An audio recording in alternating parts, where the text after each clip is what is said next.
Okay. Well, anyway, I want to introduce Latrisha Matson. I don't think Matt knows you, but I've known Trish for a while. She's one of my cannabis friends.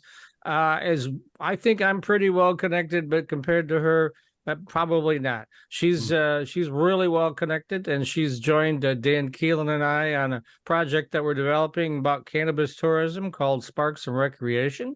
She's right now in Las Vegas at the MIBizCon convention. And Matt's very familiar with Las Vegas conventions because he's gone to the Consumer Electronics Show for a gazillion years out there, right? Oh yeah, yep. So anyway, she's out there today, and I wanted to introduce her as a new member of our crew. The other one being Anthony Freed, who we had on the show about a month ago. And today, or this week, I guess, you guys are going to be working together. Part of what Anthony's really behind, and I think Trish is involved in as well, is think of the Anthony Bourdain of infused cooking. That's what Anthony Freed wants to be, or at least he wants to work with along those lines. And so I think you want to do that as well, Trish, but we're kind of leaving it open to her, whatever she wants to pursue. So what I know you've been out there for a few days, so how are things looking? Are you meeting a lot of great people? I actually came out here about 3 days before the event. The event actually is going to be starting tomorrow. In the meantime, Sparx and Rex is something that I'm very interested in getting more involved in. Since I've been here, I went around to a lot of the different dispensaries, just to get to know a little bit about what they're doing as far as bringing in tourists. It's giving me a lot of ideas that I can look for in Michigan too as well. I'm also creating a lot of influencer content. The more people that like my content, the more they'll listen to me. So as far as I'm concerned, it is going to be a really, really busy event. And what our goals are here is to be able to meet some very interesting people, go to a couple different places, and get a lot of good content there. Bring it back home. So how big is this conference? How many people are expected to attend? Thousands, 10,000, 11,000, 12,000. It's huge. It's huge. Lots of exhibitors too. I think several hundred, right? Yes. And Vegas is very, very big on their conventions and whatnot. So people from the city will be here too. So it's going to be a big turnout. Is it at the Las Vegas Convention Center? Yes, it is. Yeah, that is a building. If you thought Cobo was big, go to the Las Vegas Convention Center. I think that's about 5 Cobos. I'm sorry, Huntington Place. Yeah, that's right. We got to get it right here. Make sure that Huntington they paid for those naming rights, you know. So yeah. But that is a gigantic cavernous convention center, and it is also a place where they can set up a trade show in just a remarkably brief period of time. Because I've gone to the Consumer Electronics Show early, and I'd be there 2 days before the thing started, and I was like, no way is this all going to be ready by Thursday or whatever the date was. And it is. It's amazing what you can do when you work 24/7. So I'm sure it'll be a very impressive show. So I'm here with my family, actually, and both of the members I'm staying with actually work at that convention center. And they said it's quite amazing. They have to bring lots and lots of semis and tons of people. Oh yeah. Yep. So what is the goal? I mean, are you just there to spread the word about 420 Media and Sparx and Recreation? Do you folks have an exhibit, or what's your role She's there? covering it. I got her press credentials. So okay, that's cool.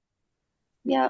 So I'm gonna I've always been out and about doing my own thing independently. This opportunity, plus being able to report for 420 Media, I have a lot of different people, a lot of different topics that I can interview people about. There are a lot of cool products that I want to be able to showcase. There's a lot of different types of, I would say, there are some tourism groups that are going to be here too as well. So I kind of want to go there and get to know them a little bit and just understand what they do and how things are working out for them in their state, to do some comparisons in tourism for cannabis. So the sky's the limit. I can really do anything I want to, but the thing that I have in mind the most is trying to do what I can do to help get some information to of course, explore different options that we'll be able to have in Michigan. Yeah, one of the things that and again, I wish it was my idea, but it's not. Anthony Freed came to us with the idea, and we percolated on it for a few days in a week and thought, that's one thing that we are not aware of any of our competitors in Michigan being involved in, or even in the region for that matter. So we're in the process of exploring that. There are a lot of cannabis chefs in Michigan. You'd be surprised at the number, just big number. Yes. But they're real low key. You just don't hear much about them. And so what we want to do, think of Julia Childs kind of, where two goals. One, a chef that's already really good at infused cooking and shares his secrets. Another is all those folks at home are going, gosh, I'd really like to be able to use THC in my products, but not put all my guests to sleep right after the meal, right? And so that would be the two tracks we're kind of looking at, is for the novice and for the pro, somebody that really knows what they're doing and somebody that knows nothing about what they're doing. And then we'll kind of work in those two spaces. And I think we can develop a lot of interesting content, right, Trish? I actually believe so. Yes. It's just, there's a lot of gems out there. They need to be lifted up. And I think we're going to be able to do it. Matt?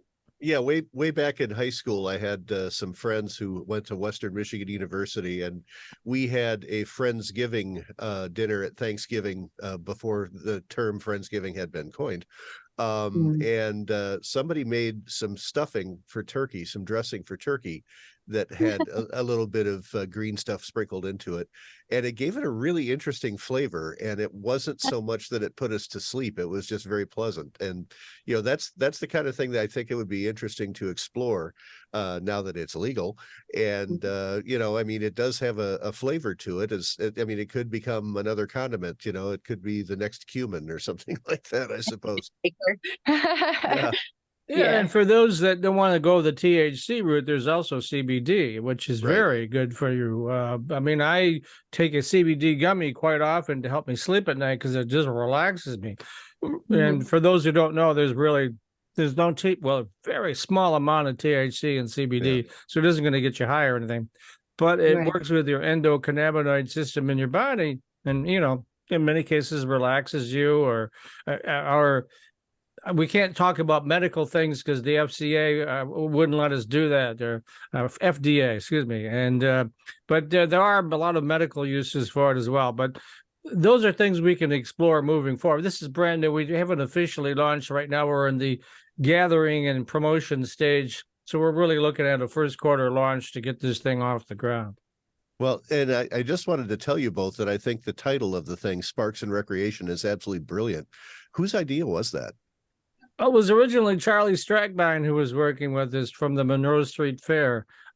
He came up with the idea, and so he's really focused on the fair. So we're still working with Charlie to a degree, but he's not an active part of our group. So I wanted to bring in some real seasoned veterans because Charlie's been around forever, knows everybody. And a little bit of your background. For instance, you started the Michigan Weedsters. Now tell us a little bit about that. Sure.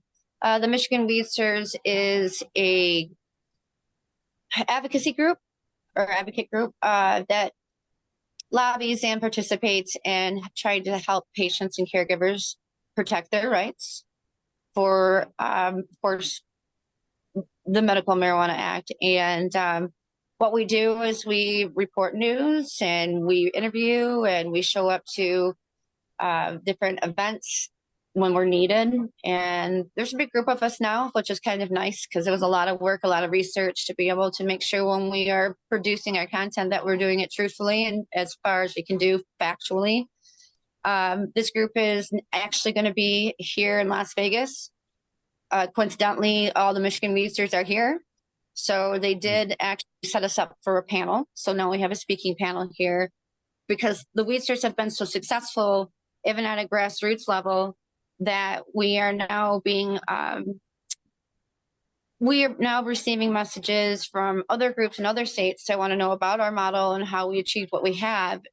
And really, it's just a matter of organization. We have it's a lot easier for us to organize now than it used to be in the past. So with systems programs and everything else in front of us, it's a lot easier to do what we're doing. So it's going to be really neat to talk about what's going on in Michigan, the industry, about how our patient and caregiver program is going. And I'd also like to point out too that Michigan is one of the best states for cannabis, regardless if it's recreational or medical. There's a lot of different things that I'm seeing out here in Vegas, particularly to that. But yeah, we definitely have been going on it for about 3 years, and you know, I'm kind of branched off a little bit these days, just because I'm kind of trying to pursue my career and my journalism career. And but for now that we have a group and people are really putting a lot more action and energy into it, we're seeing it climb very high to the point where our association should be completed hopefully by the end of the year. So Well, we're moving out of the grassroots. And I know, you know, as far as Sparx and Recreation goes, you see so much in the tourism industry, particularly in northern Michigan, of wine tourism and beer tourism, and now more recently spirits and distillery tourism. It would seem, you know, weed tourism would be a natural, absolutely natural outgrowth of that.